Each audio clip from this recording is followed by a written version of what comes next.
اب رمضان شریف بھی آ رہا ہے، اور آپ کو معلوم ہے ہم نے رمضان میں پڑھائی رکھی ہے، چھٹیاں نہیں رکھی۔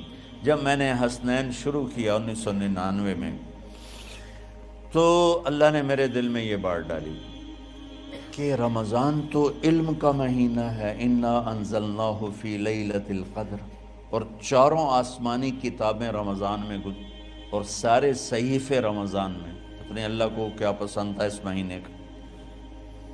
حضرت ابراہیم علیہ السلام پر چھوٹی کتابیں اتری یکم رمضان کو، حضرت موسیٰ علیہ السلام پر تورات اتری 2 رمضان کو، حضرت داؤد علیہ السلام پر زبور اتری 6 رمضان کو، حضرت عیسیٰ علیہ السلام پر انجیل اتری 12 یا 18 رمضان کو، اور اللہ کے نبی پر قرآن اترا فی لیلۃ القدر، لیلۃ القدر میں اترا۔ تو سارا آسمانی علم رمضان میں اترا۔ سارے مہینوں کے نام عربوں نے رکھے، محرم، صفر، ربیع الاول، ربیع الثانی، جمادی الاولی، جمادی الثانی، رجب، شعبان، رمضان، شوال، ذوالقعدہ، ذوالحج۔ اس میں جو رمضان ہے یہ نام اللہ نے رکھا، باقی مہینوں کے نام تو رکھے عربوں نے۔ پھر ان کی زبان پہ اللہ لایا رمضان، چونکہ ابھی تو دنیا بھی نہیں بنی تھی اور اللہ نے قرآن کی تلاوت فرمائی تھی، تو اس قرآن میں تھا شہر رمضان الذی انزل فیہ القرآن۔ تو رمضان کا نام اللہ نے پہلے سے چن رکھا تھا، پھر ان سے رکھوا دیا۔ رمضان کہتے ہیں رمض یرمز، جل جانا، جل جانا۔ رمضان کو رمضان کیوں کہتے ہیں؟ کہ اس میں گناہ جل جاتے ہیں۔ مسلمان پہلا روزہ رکھتا ہے اور اس کے گناہ اللہ جلانا شروع کرتا ہے، اس کی بھوک پیاس کی آگ میں گناہوں کو ڈالتا ہے، جلاتا ہے۔ آخر 29 رمضان یا 30 رمضان آخری رات اللہ تعالیٰ اس کی پچھلے سال کے سارے گناہ معاف فرما دیتا ہے۔ تو اس کو اس سے تشبیہ دی گئی کہ جیسے جلنے سے چیز ختم ہو جاتی ہے، رمضان کے روزے کی بھوک اور پیاس کی تپش سے اللہ تعالیٰ پچھلے سال کے سارے گناہوں کو معاف فرما دیتے۔ تو مجھے خیال آیا اس وقت جب ابھی بالکل کزرع اخرج شطأہ تھا، ہمارے مدرسے کی مثال کزرع اخرج شطأہ، دعا کرو اللہ تعالیٰ فاستغلظ فاستوی علی سوقہ، اسے بنا دے۔ امید تو ہے کہ کچھ شکل اللہ نے بنا دی، اللہ اسے پوری دنیا میں پھیلا دے۔ میری تو تمنا ہے کہ ایک ایسی مثبت سوچ کے علماء کے اللہ میرے ذریعے سے تیار کروا دے جو امت کو جوڑنے والے ہوں، توڑنے والے ہوں۔ کتنا ظلم و ستم ہے کہ پیسے بھی لیتے ہیں اور امت کو توڑ کے چلے جاتے۔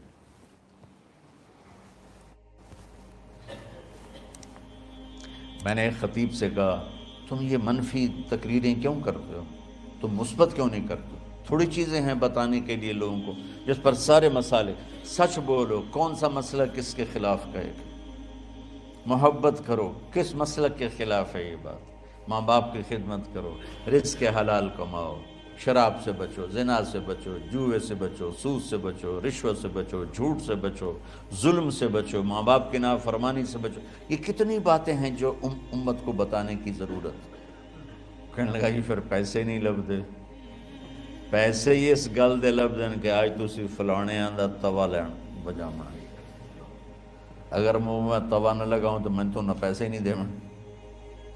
تو یہ اس وقت سٹیٹس ہے، تو کیا پیغام جائے گا؟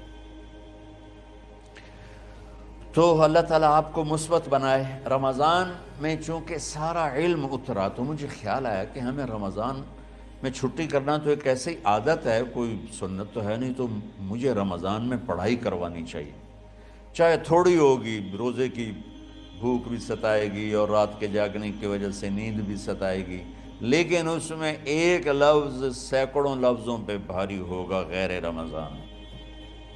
تو میں کراچی گیا اور مفتی تقی صاحب دامت برکاتہم سے سب سے پہلے جا کے مشورہ کیا کہ حضرت میں چاہتا ہوں کہ رمضان میں چھٹی نہ ہو، پڑھائی ہو۔ اس وقت رمضان سردیوں میں تھا، تو وہ بڑے خوش ہوئے، کہنے لگے یہ تو بہت اچھی بات۔ اصل میں ہمارے اکابر نے رمضان میں چھٹیاں اس لیے رکھی تھیں کہ سارا سال تو عبادت ہوتی ہے بالواسطہ، پڑھنا پڑھانا عبادت ہے ایک واسطے کے ساتھ، اور روزہ، نفل، تہجد، تلاوت یہ عبادت ہے بلا واسطہ۔ تو طلبہ علماء رمضان میں اپنا وقت عبادت میں گزارے، کہنے لگے اب وہ عبادت تو ہوتی نہیں رمضان میں، تو بہتر ہے آپ پڑھائی شروع کرائیں، بہت اچھا ہوگا۔ وہ تو اتنے بڑے ہاتھی کے پاؤں میں سب کا پاؤں، اتنی بڑی ہستی نے، وہ صرف پاکستان کا سرمایہ نہیں پوری امت کا سرمایہ ہے، تو ان کی اس بول نے نا مجھے ہمت دے دی۔ تو پھر میں نے یہاں آ کر اس وقت یہ پہلی جماعت مولوی عدنان صاحب کی اور مولوی مسعود صاحب اور کچھ انتقال کر گئے رحمۃ اللہ علیہ، یہ تھے، تو ہم نے رمضان میں سبق شروع، اس وقت ذرا میری ہمت تھی تو میں رات کو پڑھاتا بھی تھا، بیان بھی کرتا تھا۔ اب تو یہی میں اتنی مشکل سے بول رہا ہوں۔ تو ہم نے رمضان میں شروع کی کہ یہ رحمتوں کا مہینہ، ہر چیز کی برکت کا مہینہ، ہر شے کی اللہ کی طرف سے فراوانی اس میں ہے، علم کی بھی، ہدایت کی بھی، رزق کی بھی۔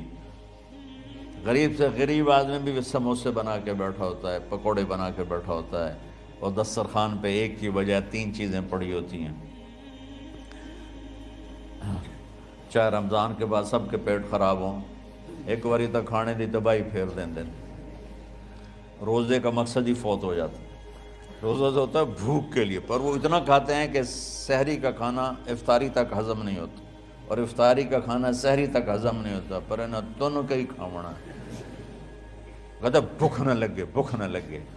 وہ بھوک لگنے کے لیے تو روزہ ہے، ایک تو یہ جسم کو صاف کرتا ہے، دوسرا غریبوں کی غربت کا احساس پیدا کرتا ہے کہ جو بھوک تو آج برداشت کرتا ہے، غریب روزانہ یہ بھوک برداشت کرتا ہے۔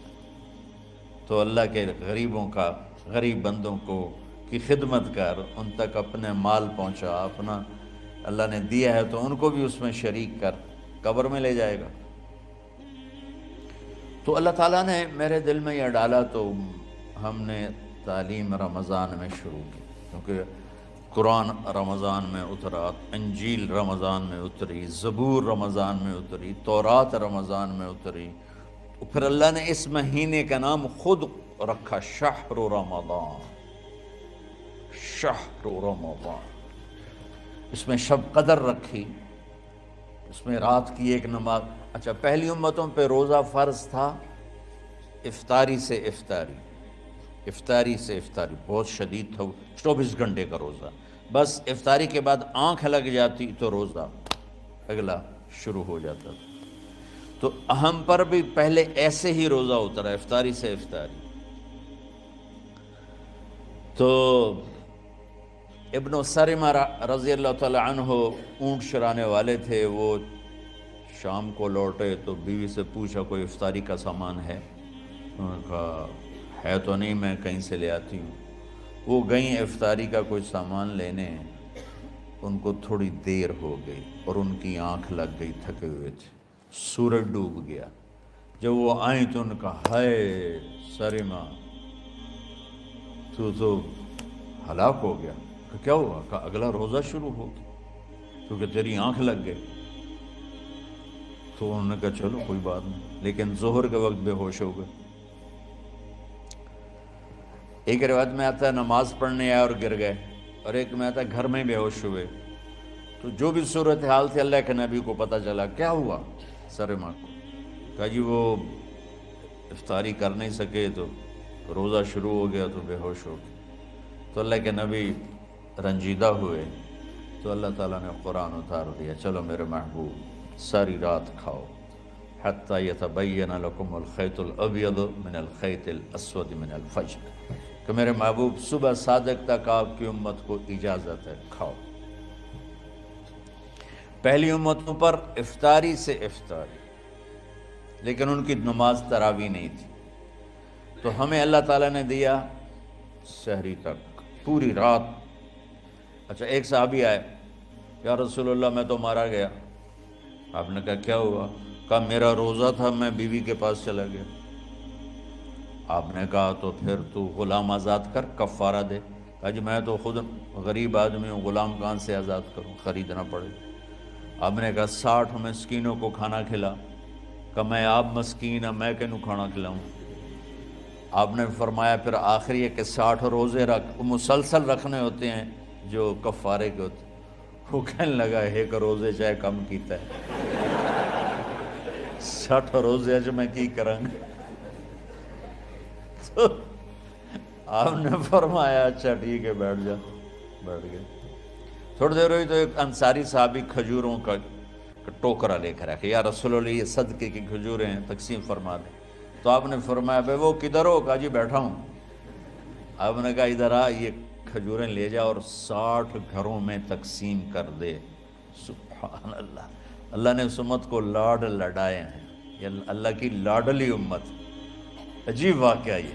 کہنے لگا یا رسول اللہ, اللہ کی قسم مدینے میں مجھ سے غریب کوئی نہیں, آپ ایسا کرو یہ میرا کفارہ مجھے ہی صدقہ کر دو. تو آپ اتنا ہنسے کہ یہ آخری دانت نظر آنے لگے. بہت کم ایسا ہوتا تھا. فَضَحِكَ حَتَّى بَدَتْ نَوَاجِذُهُ, ایسا ہنسنا آپ کبھی کبھی ہنستے تھے کہ آخری دانت پورا منہ کھل جائے. تو آپ اتنا ہنسے کہ آخری دانت تک نظر آنے لگے.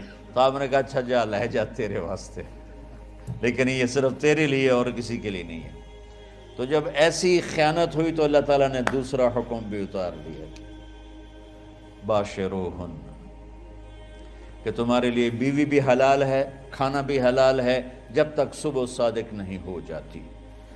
لیکن اللہ نے ہمیں ایک نماز عطا فرما دی جس کو ہم آج صلاۃ التراویح کہتے ہیں. میرے نبی کے زمانے میں اسے قیام اللیل کہا جاتا تھا. تراویح کا نام کب پڑا اس کا تو مجھے پتہ نہیں, کہیں نہ کہیں لکھا ہوگا, لیکن صحابہ کے دور میں اس نماز کا نام تھا قیام اللیل. اس لیے حضرت عائشہ رضی اللہ تعالیٰ عنہ کی روایت ہے جس سے 8 رکعت والے حضرات استدلال کرتے ہیں کہ رمضان اور غیر رمضان میں, اس کو امام بخاری نے قیام اللیل کا ہی عنوان دیا ہے, آپ نے 11 رکعت سے زیادہ نماز نہیں پڑھی. ایک ضعیف روایت میں ہے کہ آپ نے 3 دن پڑھائی نماز, یہ تو صحیح روایت ہے. کتنی رکعت پڑھائی؟ تو ایک ضعیف روایت میں ہے کہ 20 رکعت پڑھائی. اچھا ضعیف روایت سے عبادت ثابت نہیں ہو سکتی, حکم شرعی. تو جب حضرت عمر رضی اللہ تعالیٰ عنہ نے سب کو, اب میرے نبی کے دور میں 3 دن کے بعد آپ تو آئے نہیں کہ کہیں فرض نہ ہو جائے, تو صحابہ اپنے طور پر قرآن سنتے تھے ٹولیوں میں. صدیقی دور میں 2 سال وہ فتنوں میں گزرا, تو اس میں بھی اسی طرح چلا کہ ٹولیوں میں ہوتی تھی. حضرت عمر رضی اللہ عنہ کے زمانے میں حکومت مضبوط ہو گئی, طاقتور ہو گئے. تو ابتدائی سالوں میں نہیں, چند سالوں کے بعد اب مسجد میں تشریف لائے تو لوگ اس طرح کوئی 4 ادھر 4 ادھر 5 ادھر 10 ادھر 20 ادھر, تو کہنے لگے ان کو ایک ہی امام پہ جمع کر دیا جائے تو کتنا اچھا ہوگا. تو آپ نے سب کو اکٹھا کیا اور ابی بن کعب رضی اللہ تعالیٰ عنہ کو امام بنایا, اور سب کو ایک نماز پہ جمع کر کے 20 رکعت کا حکم عطا فرمایا. تو حضرت عمر کا یہ عمل اس حدیث کو مضبوط کر دیتا ہے کہ چونکہ میرے نبی نے کہا علیکم بسنتی و سنت الخلفاء الراشدین من بعدی, کہ میری اور میرے خلفاء راشدین کی سنت پر مضبوطی سے عمل کرنا. تو حضرت عمر کا جو 20 رکعت طے کرنا ہے, اگر ان کا اپنا اجتہاد ہے تو بھی ہمارے لیے عمل کے لیے کافی ہے, اور اگر ان کو یہ یاد ہے کہ میرے نبی نے 20 پڑھی تھیں تو اور زیادہ اچھی بات ہے. لیکن بہرحال جو 8 پڑھتا ہے ہمارا اس پہ بھی کوئی اعتراض نہیں, چونکہ وہ بھی حدیث کے ساتھ بات کرتا ہے, اور باقی پوری امت 20 پڑھتی ہے, ان پر بھی اعتراض نہیں. میں ایک جگہ سے گزر رہا تھا, نماز کا وقت ہو گیا, اہل حدیث کی مسجد تھی, میں وہاں نماز پڑھنے چلا گیا. تو ایک بہت بڑا اشتہار لکھا ہوا تھا, 20 تراویح ثابت کرنے والے کو 5 لاکھ روپے انعام. کہ کس قدر بے وقوفی ہے اور کس قدر احمقانہ یہ امت کی باتیں ہیں کہ 20 تراویح، سینکڑوں سال سے امت کا عمل 20 تراویح آ رہا ہے۔ تراویح کا نام جو پڑھا مجھے یوں لگتا ہے کہ اہل مکہ، یعنی اہل مکہ جو تھے نا، وہ 4 تراویح پڑھ کے ایک طواف کرتے تھے، تو وہ آرام کے لیے ہوتا، ترویحہ آرام، تھوڑی دیر کا آرام، تو 4 تراویح کے بعد ایک طواف کرتے تھے۔ وہ چھوٹا سا طواف 10 منٹ میں ختم ہو جاتا تھا، اور پھر 4 تراویح پڑھتے تھے، پھر طواف کرتے تھے، پھر 4 پڑھتے تھے، پھر طواف کرتے تھے۔ یہ صحابہ کے تھوڑے بعد کے دور کی بات۔ تو مدینے والوں کو پتہ چلا کہ مکے والے تو یہ کرتے ہیں، وہ کہنے لگے اساں کی کریے؟ انہوں نے کہا اسی 40 تراویح پڑھیں گے، 40 رکعت۔ وہ 40 رکعت پڑھتے تھے۔ تو نوافل میں کوئی سختی نہیں کہ بھائی 8 سے زیادہ نہیں پڑھنی، بدعت ہو جائے گی، اور 20 پڑھنا بدعت ہے، یہ سب جہالت کی بات ہے۔ اور یہ 8 پڑھ رہے ہیں یہ غلط ہے، یہ بھی حماقت کی بات ہے۔ جو صحیح حدیث سے دلیل پکڑ کے کوئی عمل کرتا ہو تو بھائیو اس سے بحث نہ کیا کرو، مناظرہ نہ کیا کرو، یہ بہت نادانی والی بات ہے۔ اور امت کا خلق لاکھوں کروڑوں انسانوں کا ایک عمل پہ جمع ہونا، یہ بذات خود اس کی طاقت کی ایک دلیل۔